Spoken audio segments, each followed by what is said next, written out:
The rearview mirror of my son Paul's brand new SUV is crystal clear. Too clear. It captures every silver hair perfectly tucked under my silk wrap, and every smug flicker of a smile on the face of the woman sitting beside him. Her name is Alicia. She's been his wife for 3 years, and for 3 years, she has treated me like a piece of heirloom furniture that no longer matches the decor. Functional, perhaps, but ultimately in the way. We were supposed to be driving to the Founders' Day Gala. It's a significant event for our family. My late husband's foundation provides the scholarships that keep half the neighborhood's dreams afloat. It's a night of dignity. A night of legacy. But as Paul navigated the car through the quiet, tree-lined streets of the suburbs, a peculiar coldness began to settle in the small of my back. It wasn't the air conditioning. It was the silence. Alicia was fiddling with her phone, her thumb tapping rhythmically against the glass. Paul was humming a tune he didn't know he was humming, a nervous habit he's had since he was 6 years old, and broke my favorite bass. He only hums like that when he's carrying a secret that's too heavy for his conscience, but not heavy enough to stop him from dropping it. "Mama," Paul said, his voice a shade too bright. "You're going to love the surprise tonight. The foundation is moving in a modern direction. Alicia has been a huge help with the rebranding." I didn't blink. I watched the way Alicia's shoulders dropped, a tiny release of tension. She didn't look back at me. She didn't have to. I could see her reflection in the side window. She looked triumphant. Rebranding.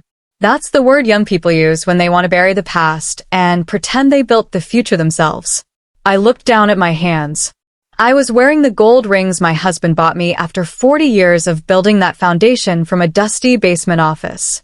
Then, I looked at the folder Alicia had accidentally left partially tucked into the seat pocket in front of me. The edge of a legal document peeked out. Dissolution of oversight. My name was on the first line. In that moment, the air in the car changed. It wasn't just a gala we were going to. It was a funeral, mine. They weren't taking me to celebrate the foundation. They were taking me to the stage to publicly announce my retirement and hand over the keys to the kingdom Alicia had been eyeing since the wedding rehearsal. The betrayal didn't burn. It froze. It was a precise, surgical realization.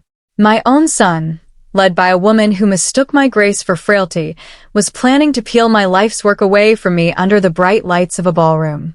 I leaned forward, my voice as smooth as the leather seats. "Paul, dear?" "Yes, Ma." "Stop the car. Turn it around. Now." He flinched, the SUV swerving just a fraction of an inch. "What?" "Ma, we're already late. The board is waiting, and—" "Turn the car around, Paul," I repeated. I didn't raise my voice. I didn't have to. The quietness of my command carried the weight of 70 years of being the smartest person in every room I entered. I forgot something. Something essential. And believe me, if I don't have it, the night won't go exactly the way you and Alicia have planned.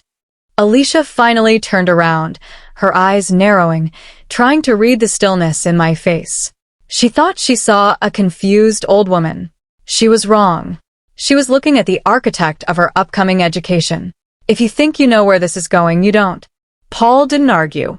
He never really could, not when I used that specific tone, the one that reminded him of the mother who had built an empire while he was still learning to tie his shoes. He signaled, the rhythmic tick-tick of the blinker filling the cabin like a countdown. Alicia's sigh was sharp, a jagged piece of glass in the quiet air. She turned her head back toward the windshield, her perfectly manicured fingers gripping her clutch bag a little too tight. "Ma, we really don't have time for this," Paul muttered, though he was already swinging the heavy SUV into a smooth arc across the empty intersection. "The board members are expecting us to lead the processional. If we're late, it looks disorganized. Alicia says presentation is everything tonight."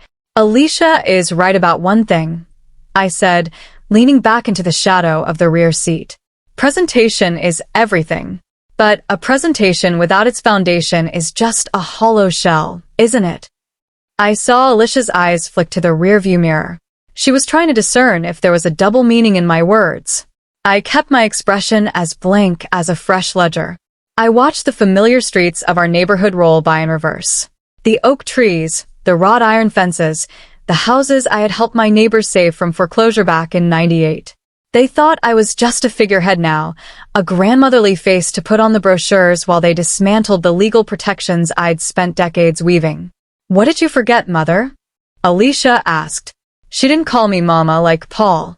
She used mother as if it were a clinical term, a biological fact she had to tolerate. "Is it your jewelry? I'm sure my spare pearls would look lovely on you if we can't make it back in time." "It's not jewelry, dear," I replied softly. "It's a key. A very specific key to a very specific drawer. You see, when your father and I started the foundation, Paul, we didn't just build it on good intentions. We built it on contingencies. In my world, you never walk into a room without knowing exactly where the exits are." Paul let out a forced chuckle. Always the strategist. "It's just a gala, Ma. Not a chess match." I looked at the back of his head. I felt a pang of something. Not quite pity, but a weary kind of disappointment. He was my blood, but he had grown soft in the shade of the tree I'd planted. He thought the world was kind because I had cleared the briars before he ever stepped foot on the path. He didn't realize that Alicia wasn't planting new seeds. She was preparing to log the forest and sell the timber. As we pulled back into my driveway, the motion sensor lights splashed across the stone facade of my home. It looked imposing, silent, and deeply knowledgeable. I didn't move immediately. I sat there for a heartbeat, watching the way the light reflected off the folder in the seat pocket. I knew exactly what was in those documents, a clause that would allow the board to bypass my veto power in the event of voluntary transition. They thought they had me cornered. They thought that by surprising me at the event, surrounded by the press and the elite, I would sign the papers just to avoid a scene. They relied on my dignity to be my undoing. "I'll be just a moment," I said, opening the door. "Do you want me to come in and help you find it?" Paul asked, his hand already on his seatbelt. "No, Paul. Stay in the car. Keep the engine running. You and Alicia should take this time to review your modern direction speech. I'd hate for there to be any surprises you aren't prepared for." I stepped out into the cool night air. My knees didn't ache. My hands didn't shake. I walked toward my front door with the steady, unhurried pace of a woman who knew that the most dangerous weapon in the world isn't a gun or a blade. It's a pen, held by someone who remembers everything you've ever tried to hide. Inside the foyer, the silence of the house greeted me like an old friend. I didn't head for my jewelry box. I headed for the library. I wonder if they realize that when you try to turn a car around, you have to look backward first. Otherwise, you'll never see what's coming up behind you. The library smelled of old paper and cedar, the scent of permanence. It is a room Paul rarely enters anymore. He finds it dusty, preferring the sleek, glass and chrome aesthetic Alicia has brought into their own home. He doesn't understand that history isn't just about what happened, it's about what was recorded. I didn't turn on the overhead lights. I didn't need to. I knew every inch of this floorboard, every spine on the shelf. I walked directly to the heavy mahogany desk that had belonged to my husband, Elias. On top sat a framed photograph of us from 30 years ago. We were standing in front of the first community center we funded. I looked young, determined, and perhaps a bit too trusting. Elias looked like a man who knew the world would eventually try to take back everything it gave. "Always keep a paper trail, Teresa Marie," he used to say, his voice a low rumble against the chaos of the city. "People lie. Ledgers don't." I pulled out the bottom left drawer. It appeared empty to the casual observer, just a stack of old tax returns and stationery. But there is a false bottom, a trick Elias had a carpenter build during the height of the civil rights movement when safety was a relative term. I pressed the hidden catch. Inside sat a small, black leather-bound ledger. It wasn't the official foundation book, the one Alicia and the board had been auditing with such predatory precision. This was the other book, the one that tracked the personal loans, the favors rendered to city council members, and the private donations that had kept Paul's failed tech startup afloat 5 years ago, donations that had come directly from the scholarship fund. Paul didn't know I knew.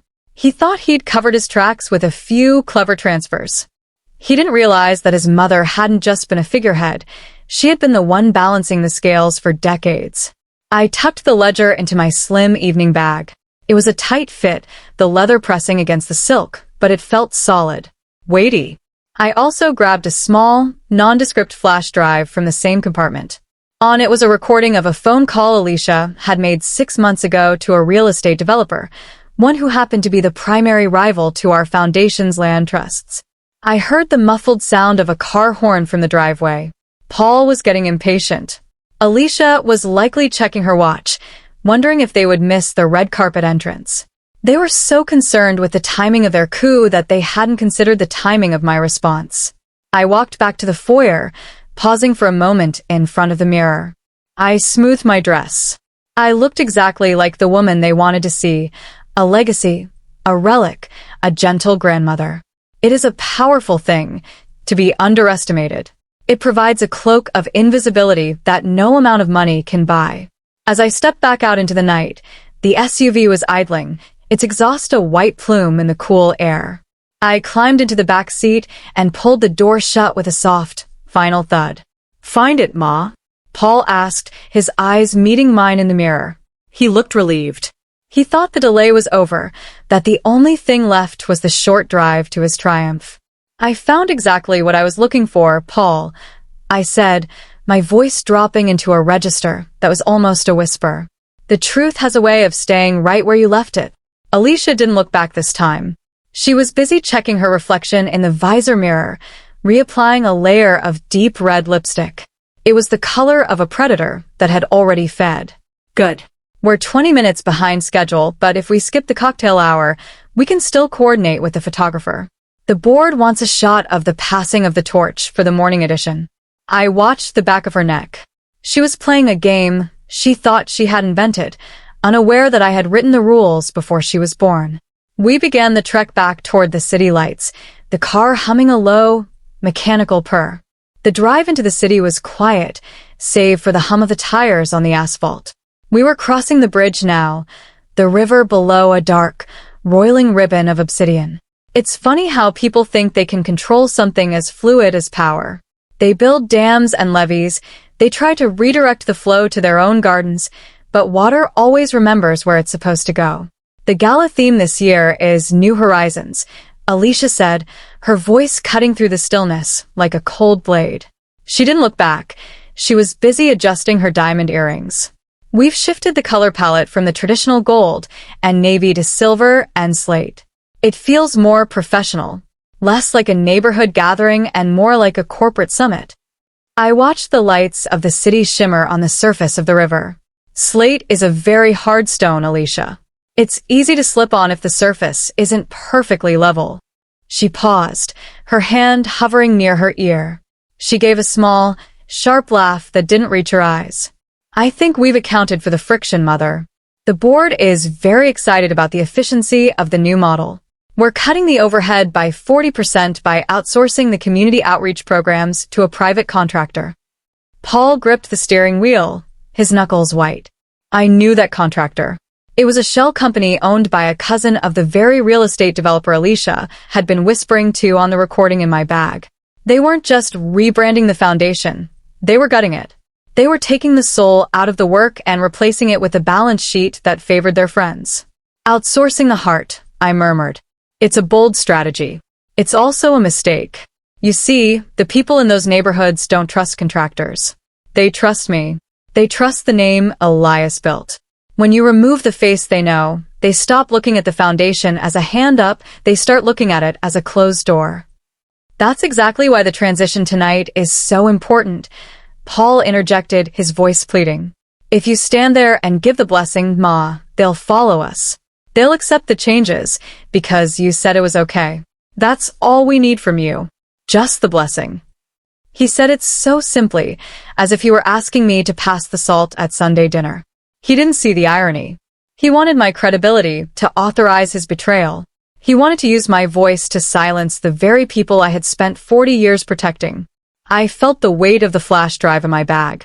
It was a tiny thing, no larger than a thumb, but it contained enough electricity to short-circuit every plan they had made. I thought about the board members waiting in the green room, men I had known for decades. Men who had sat at my table and eaten my food while secretly voting to diminish my authority. They thought I was the past. They thought I was a story that had already been told, a book that could be shelved once the final chapter was signed. "You'll have your presentation, Paul," I said, my voice steady and calm. "And the board will certainly get the new horizon they've been looking for. But horizons are tricky things. The closer you get to them, the further they recede." The SUV slowed as we approached the valet stand of the Grand Plaza Hotel. A line of photographers stood behind velvet ropes, their flashes popping like miniature lightning strikes. This was the moment they had been waiting for. The entrance. The optics. Alicia turned around then, her face a mask of perfect, calculated poise. "Remember, Mother. A short speech. A smile for the cameras. And then you can go home and rest. We'll handle the heavy lifting from here." I smiled back. It was a small, thin smile, the kind a teacher gives a student who thinks they've found a loophole in the exam. "Oh, I'm sure you will, dear. I'm counting on it." As the valet opened my door, I felt the shift in the air. The trap was set, but they had forgotten to check who was holding the key to the cage. The lobby of the Grand Plaza was a cavern of gilded marble and the scent of expensive lilies, the kind of flowers that look beautiful but have no pollen, no life. As we moved through the crowd, the air was thick with the hum of social climbing. Men in tuxedos leaned in close to whisper secrets, and women in shimmering gowns tracked the room with eyes like heat-seeking missiles. "Stay close, Mother," Alicia directed, her hand light but firm on my elbow. It was the grip of a handler, not a daughter-in-law. "We have the chairman and the lead investors waiting in the VIP suite. We need to go over the final sequence of the passing of the torch ceremony." I didn't resist. I walked with the measured grace of a woman who had walked these floors when they were still laying the tile. We were led to a private holding room, the green room, tucked away from the main ballroom. It was a space of plush velvet chairs and low lighting, designed to make people feel important while they waited to be used. Chairman Holloway was there, holding a crystal glass of amber liquid. He'd been on the board since Elias died, a man who spoke often of fiduciary duty, but rarely of the people whose lives those duties affected. Beside him stood Henry Bailey, the real estate mogul I'd heard on the recording. He was a man with a smile that was too wide and eyes that were too still. "Teresa Marie," Holloway said, stepping forward with a practiced warmth. "You look radiant. A true pillar of the community. We were just discussing the logistical improvements Paul and Alicia have proposed. Truly visionary stuff." "Visionary," I repeated, the word hanging in the air like a question. It's a powerful thing to see something that isn't there yet. Sometimes, however, people see a garden and only think of the parking lot they could build over it. Bailey's smile didn't falter, but his eyes shifted to Alicia for a fraction of a second. "Progress requires change, Mrs. Morris. We're looking to maximize the foundation's assets. Turn those old land trusts into something that actually generates a return for the city's portfolio." I sat down in one of the velvet chairs, unhurried.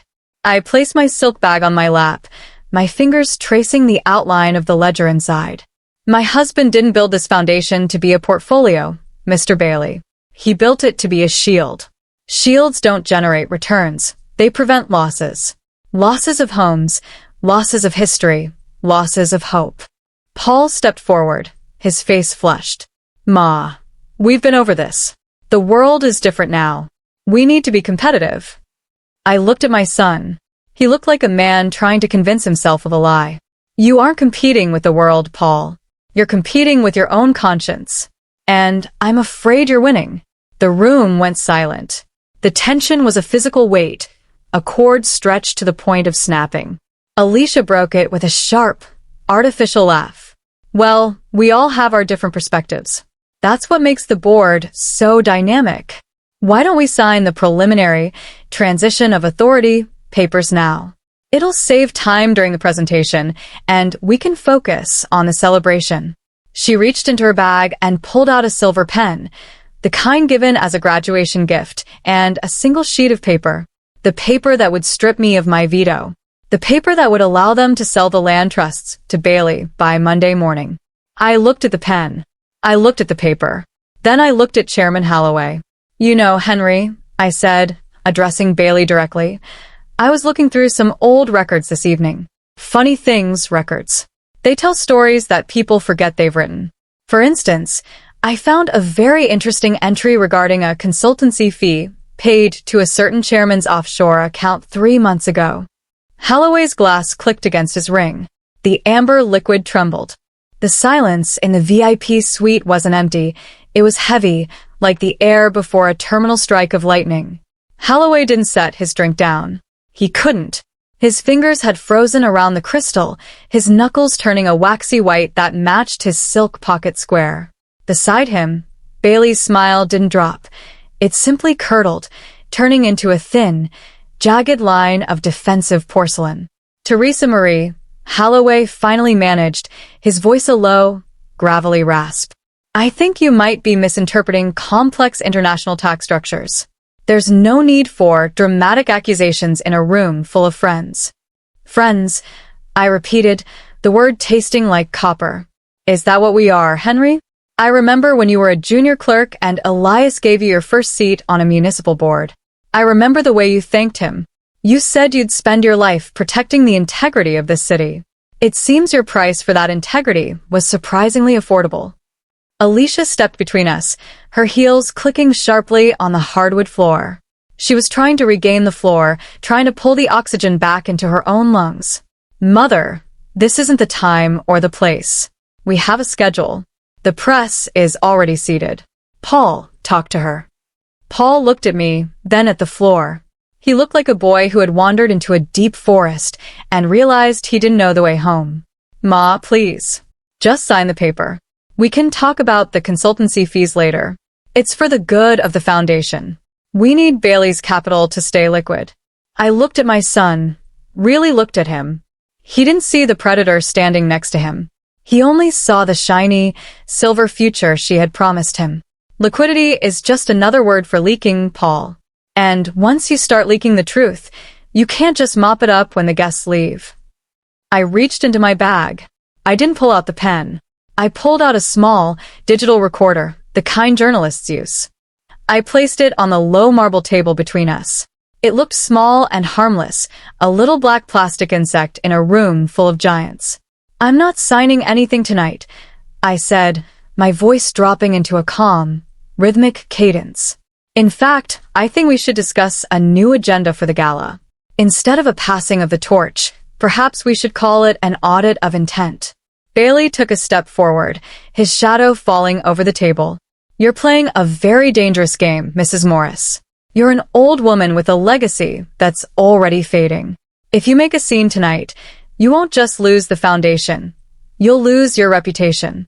We'll make sure the narrative is about your declining mental state. It's a very easy story for the public to believe. I didn't flinch. I've lived through enough winters to know that ice only breaks when you put weight on it. My reputation is built on 40 years of keeping my word, Mr. Bailey. Yours is built on how many people you can convince to look the other way. I wonder, who do you think the people in that ballroom will believe when I play the recording of you offering Alicia a 10% management stake in the new high-rise development? Alicia's face went from pale to a dull, bruised red. She opened her mouth to speak, but no sound came out. She was realizing, for the first time, that she hadn't been playing against an old woman. She had been playing against the house. And the house always knows where the cameras are hidden. The board is waiting, I said, standing up. My silk dress hissed against the velvet chair. And the cameras are ready. Shall we go out and give them the show they paid for? I walked toward the door, not waiting for an answer. I knew they would follow. They had no choice. When you're tied to a sinking ship, you don't let go of the only person who knows where the lifeboats are. Mistakes are often made in the dark, but they are always paid for in the light. The walk from the VIP suite to the backstage wings of the grand ballroom felt like a funeral processional, though the corpses were still walking. I didn't look back to see their faces. I could hear them. The frantic, hushed scuffle of Alicia's heels. The heavy, uneven breath of Holloway. They were predators who had suddenly realized the cage door had been locked from the outside. Mother, wait, Alicia hissed, catching up to my side as we turned the corner into the service corridor. Her poise was fraying at the edges, a loose thread on a bespoke suit. "We can settle this. Whatever you think you heard on that recording, it was a negotiation. A strategy. For Paul's sake, don't do this. You'll destroy his career before it even starts." I stopped. I turned to look at her, my expression as still as a deep well. Paul's career didn't start with a high-rise, Alicia. It started with a name I spent 40 years keeping clean. If you think I'm the one destroying it, you haven't been paying attention to who's holding the shovel. Paul stood a few feet back, his hands shoved deep into his tuxedo pockets. He looked small. Not the powerful CEO Alicia had promised he would be, but a confused boy caught between two worlds. He wouldn't meet my eye. He was looking at the gold-patterned wallpaper, perhaps wishing he could blend into the background. "Holloway," I said, turning my gaze to the chairman. "You have 2 minutes before the Master of Ceremonies introduces the first family of the Foundation. 2 minutes to decide if you want to retire tonight with your pension intact, or if you want to spend the next 5 years explaining consultancy fees to a grand jury." Holloway wiped a bead of sweat from his upper lip. "Teresa Marie, be reasonable. The papers are already drawn up. The investors are expecting a smooth transition. If you disrupt this, the stock value of the secondary holdings will plummet. People will lose money." "The wrong people have been making money for too long, Henry," I replied. "I think it's time for a market correction." The muffled sound of applause drifted through the heavy double doors at the end of the hall. The gala was beginning. I could hear the upbeat, rhythmic swell of the jazz quartet, the sound of celebration, of wealth, of oblivious comfort. They were out there drinking champagne, unaware that the foundation beneath their feet was shifting. I felt the flash drive in my palm, its hard plastic edges a grounding presence. I wasn't just holding data, I was holding a mirror. And most people in this building were terrified of what they'd see if they were forced to look. "What do you want?" Bailey asked, his voice low and dangerous. He had moved closer, trying to use his height to intimidate me. He smelled of expensive tobacco and desperation. "Every woman has a price, Teresa Marie. Name yours." I smiled, a slow, patient thing. "My price was paid 40 years ago, Mr. Bailey. It was paid in sweat, in sleepless nights, and in a promise I made to a man who isn't here to defend it himself. You can't buy what isn't for sale." The stage manager poked his head through the curtains, his headset glowing blue in the dim light. "Mrs. Morris? Paul? We're ready for the processional. 30 seconds. I straightened my silk wrap. I felt a strange, cool calm wash over me. It was the clarity that comes when the chessboard is finally clear and you realize your opponent has moved their king into a corner of their own making. "Smile, everyone," I whispered, the words barely a breath. "The cameras are waiting. And you know how much Alicia loves a good presentation." I stepped through the curtains first. The light was blinding, a white wall of heat and expectation. Thousands of people rose to their feet, their applause a physical wave that crashed against the stage. They saw a legacy. They saw a saintly grandmother. They didn't see the storm I was carrying in my evening bag. The stage lights were a searing, antiseptic white. They stripped away the shadows of the hallway, leaving nowhere to hide. As I walked to the center podium, the applause was a deafening roar, a sea of tuxedos and silk rising in a synchronized wave of programmed respect. I could feel Paul and Alicia trailing a few paces behind me. I didn't need to look back to know they were wearing their gala faces, that rigid, glass-eyed smile that signifies status, while masking a racing pulse. The Master of Ceremonies, a man whose voice was as smooth and synthetic as his tan, stepped back. And now the woman who needs no introduction. The heartbeat of the city, the matriarch of the Morris legacy, Mrs. Teresa Marie Morris. The microphone stood before me, a cold silver stalk. I adjusted it slightly, the screech of feedback cutting through the applause like a warning. I looked out over the ballroom. In the front row sat the city council, the developers and the board members, the men and women who thought they had already divided my husband's land trusts like a Sunday roast. "Good evening," I said. My voice was low, resonant, and entirely without tremor. It echoed off the vaulted ceilings, settling over the crowd like a heavy blanket. 40 years ago, Elias and I stood in a room much smaller than this one. There were no chandeliers. There was no champagne. There was only a map of the city and a promise that the people who lived in its oldest neighborhoods would never be traded for a profit margin. I felt Alicia shift behind me. I knew she was checking her watch, waiting for the cue to bring out the transition of authority documents. She wanted the photo op. She wanted the handshake. Tonight, I continued, we were supposed to celebrate a transition, a modern direction, as my son calls it, a rebranding, as his wife suggests. But as I sat in the car this evening, looking at the streets we've spent our lives protecting, I realized that you cannot rebrand a heart. You can only stop it from beating. A murmur rippled through the room, a soft, confused sound like wind through dry leaves. This wasn't the script. This wasn't the gracious thank you and goodbye they had rehearsed with me for 3 weeks. I reached into my bag and pulled out the small, black ledger. I held it up. It looked unremarkable in the bright light, just a weathered book with frayed edges. This is a record of every dollar this foundation has spent since its inception. It is also a record of the dollars that were meant for scholarships, but somehow found their way into the pockets of shell companies and consultancy fees for members of this very board. I heard a sharp intake of breath from Chairman Holloway, who was seated just off stage. Paul stepped toward me, his hand reaching out as if to guide me away. Ma, you're confused. The heat. Maybe we should take a seat. I didn't move. I didn't even look at him. I kept my eyes on the cameras at the back of the room. The red lights were glowing. We were live on the local news. The Legacy Gala was being broadcast to every home in the district. I am not confused, Paul, I said, my voice dropping into that quiet, dangerous register. I am observant.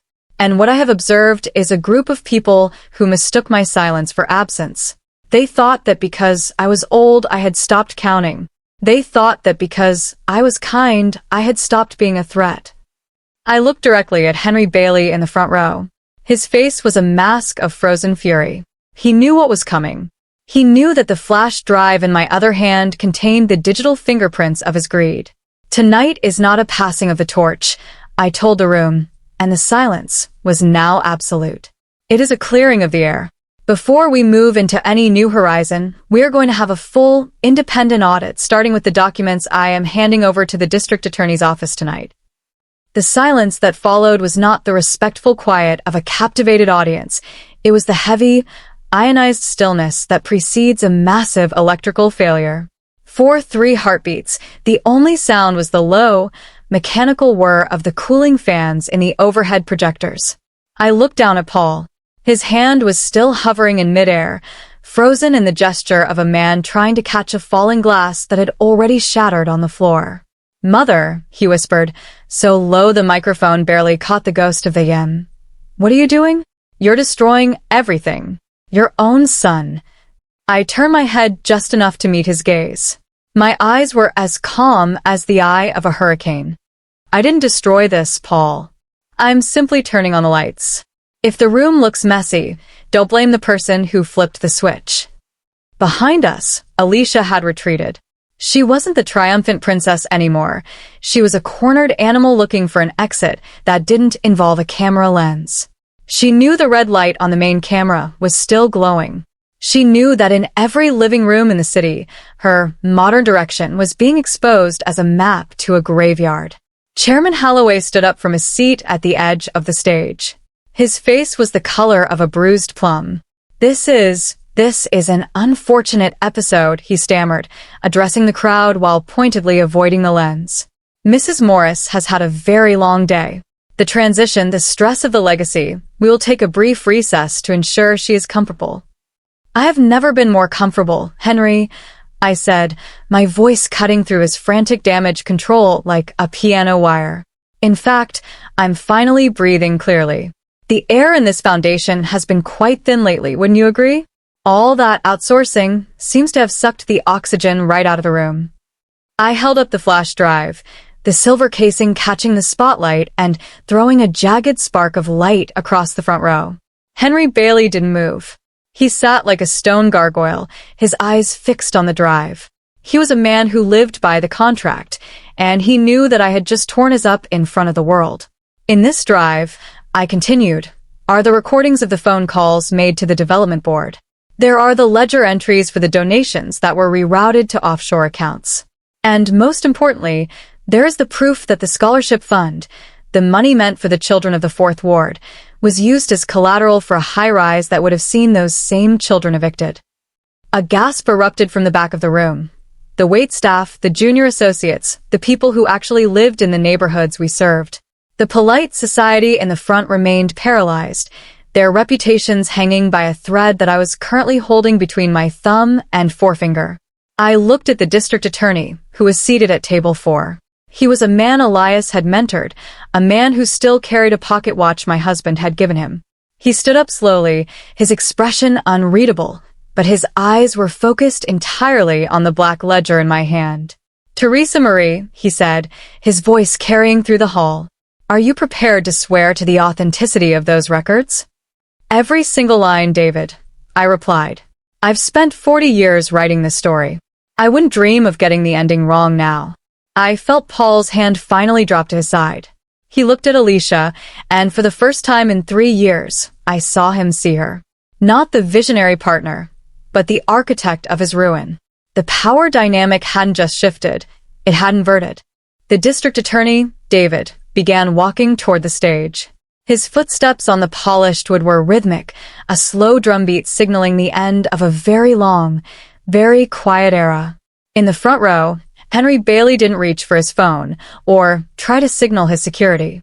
He simply sat back, his expensive suit suddenly looking a size too large for his shrinking frame. He was a man who understood the finality of a public record. Mother, please, Paul whispered again, but the strength had left his voice.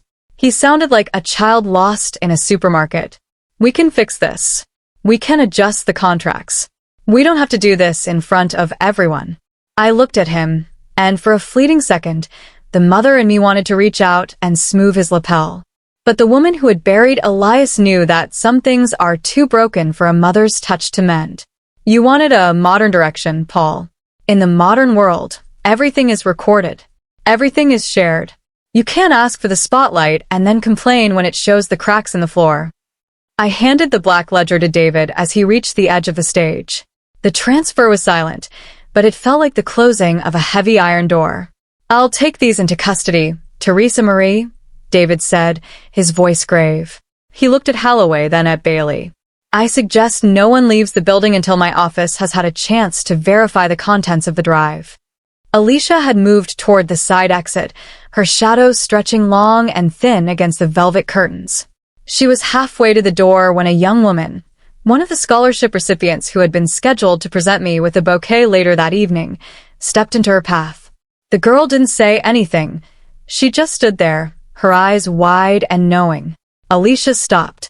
There was nowhere to go that wasn't guarded by the very people she had planned to displace. The ballroom was no longer a place of celebration. It was a courtroom without a judge, where the jury was the thousands of people watching through the camera lenses. I could see the board members whispering frantically, their heads bobbing like pigeons in a park, trying to decide who to sacrifice first to save their own seats. Henry, I said, looking over at Holloway.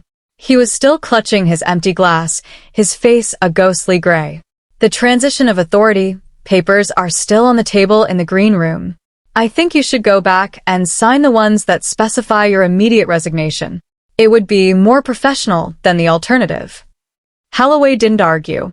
He turned and walked off stage, his gait unsteady, a man who had suddenly realized the ground he'd been standing on was actually a trapdoor. I turned back to the microphone. The heat of the lights was starting to fade, replaced by a cool, sharp clarity. A foundation is only as strong as the truth it is built upon, I told the silent room. Tonight, we are digging back down to the bedrock. It might be uncomfortable. It might be messy, but it will be honest. I felt the tension in my shoulders finally release. For months, I had carried the weight of their secrets, watching them weave their web around my husband's life's work. I had been the quiet grandmother they patronized, the legacy they managed. They never realize that the most dangerous person in the room is the one who has nothing left to prove and everything left to protect. Paul looked at me, a flicker of something new in his eyes. Not anger, but a profound, terrifying realization. He finally understood that I wasn't protecting myself.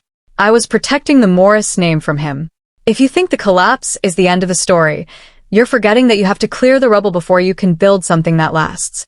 The transition from a celebration to a crime scene is remarkably quiet. There are no sirens yet, no shouting, just the heavy, rhythmic thud of expensive leather shoes hitting the exit carpet. I watched from the podium as the power players began to peel away from their tables, their eyes darting toward the side doors like rats, sensing a change in the tide. "Ma," Paul said, stepping closer until he was just a shadow at my periphery. "They're going to take everything. The house, the accounts. Alicia said if we didn't go through with this, the investors would pull out and leave us with the debt. I did it for us. To keep the Morris name in the top tier." I didn't turn to face him. I kept my eyes on the scholarship students standing at the back of the room. They weren't leaving. They were watching. "You didn't do it for us, Paul. You did it because you were tired of being the son of a great man and wanted to be a great man yourself. But greatness isn't something you buy with someone else's tuition money. It's something you earn when no one is looking." Alicia had finally reached the edge of the stage, her face a frozen mask of corporate defiance. She looked at me, her eyes like chips of flint. "You think you've won, Teresa Marie? You've just devalued the entire foundation. By tomorrow morning, the Morris name will be synonymous with scandal. You've burned your own house down just to prove you still held the matches." "A house built on a lie deserves to burn, Alicia," I said, my voice as steady as a heartbeat. "And as for the value, the land trusts are still there. The buildings are still there. The people are still there. The only thing that's been lost is the parasite that was feeding on them." David, the district attorney, signaled to two men in dark suits near the entrance. They moved toward Henry Bailey. It was a subtle movement, almost polite, but the room seemed to shrink around Bailey as they approached. He didn't fight. He simply stood up, adjusted his silk tie, and walked toward them. He was a man who knew when the ledger was closed. I stepped away from the microphone. The feedback hummed for a second and then died, leaving a hollow, echoing stillness in the ballroom. I walked toward the steps, my silk dress whispering against the wood. My legs felt light. The weight of the black ledger was gone, replaced by a strange, cool vacuum in my chest. "Where are you going?" Paul asked, following me down the stairs. "The press, they're going to want a statement.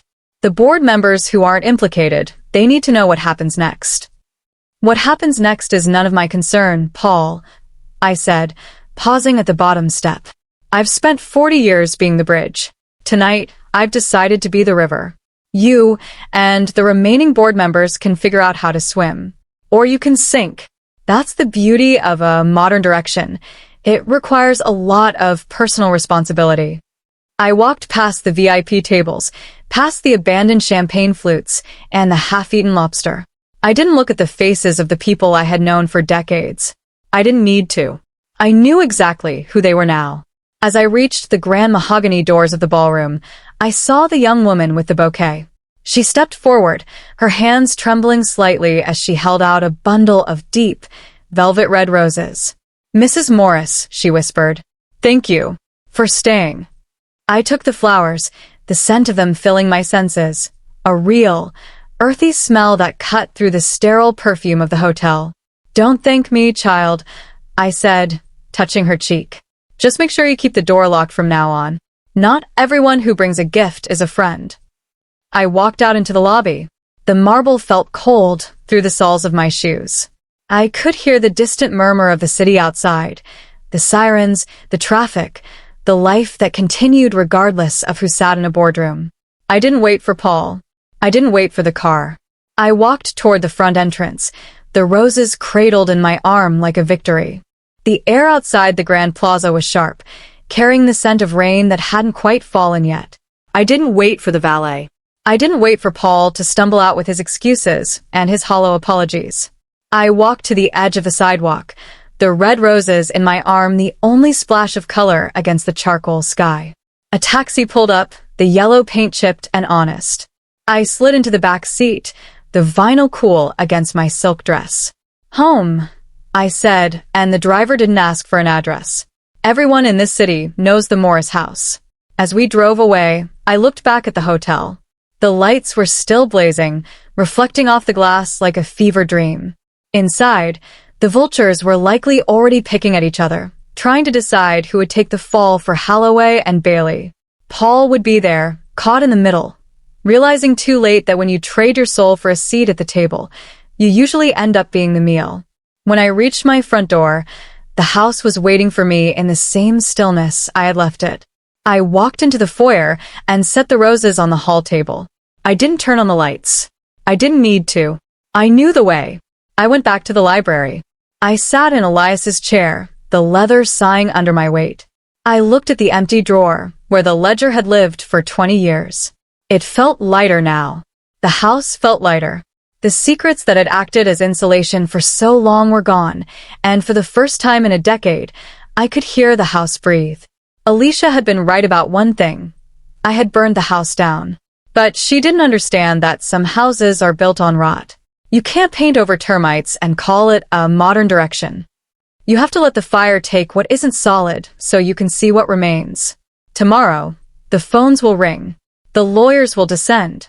The news will carry my face on every screen, framed by words like scandal and betrayal. They will try to make it a tragedy. They will try to make me a victim or a villain, depending on which one sells more papers. But I am neither. I am simply the bookkeeper. And tonight, the books are balanced. I reached out and touched the photograph of Elias. I could almost hear his voice in the shadows of the room, that low, steady rumble of approval. "Well done, Teresa Marie," he would have said. "The truth is a heavy thing to carry, but it's a wonderful thing to set down." I leaned back and closed my eyes. The silence was absolute. It was the silence of a battle finished, of a debt collected, of a peace earned. I wasn't thinking about the foundation's assets or the board's reputation. I was thinking about the girl with the bouquet. I was thinking about the families in the 4th Ward who would wake up tomorrow to find their homes were still theirs. Revenge is a word people use when they're angry. I wasn't angry. I was precise. I didn't want to hurt them. I wanted to stop them. There is a difference between a wound and a correction. I am 70 years old. I have seen empires rise and fall in the span of a single afternoon. I have learned that power is like a silk scarf. If you pull it too tight, it tears. If you hold it too loosely, it flies away. You have to know exactly how much pressure to apply to keep it in place. As the first few drops of rain finally began to tap against the library window, I felt a deep, settled calm. The storm outside was just beginning, but inside, everything was in its proper place. They say you can't choose your family, but you can certainly choose how you let them treat you. My son is still at that hotel, likely explaining to a camera why his mother lost her mind. He doesn't realize that I didn't lose anything tonight. I gave it all away to people who actually deserve it. The documents in the district attorney's hands are just the beginning. There is a second ledger, one with names that haven't been mentioned yet, names that some of you might even recognize. But I've said enough for one night. The rain is starting to wash the dust off the streets, and for the first time in years, I can finally sleep. Before I close my eyes, I want to know, did I go too far, or did I not go far enough? Tell me your thoughts in the comments. And let me know where in the world you're watching from.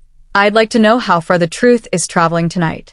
Until next time, keep your eyes open, and your circles small.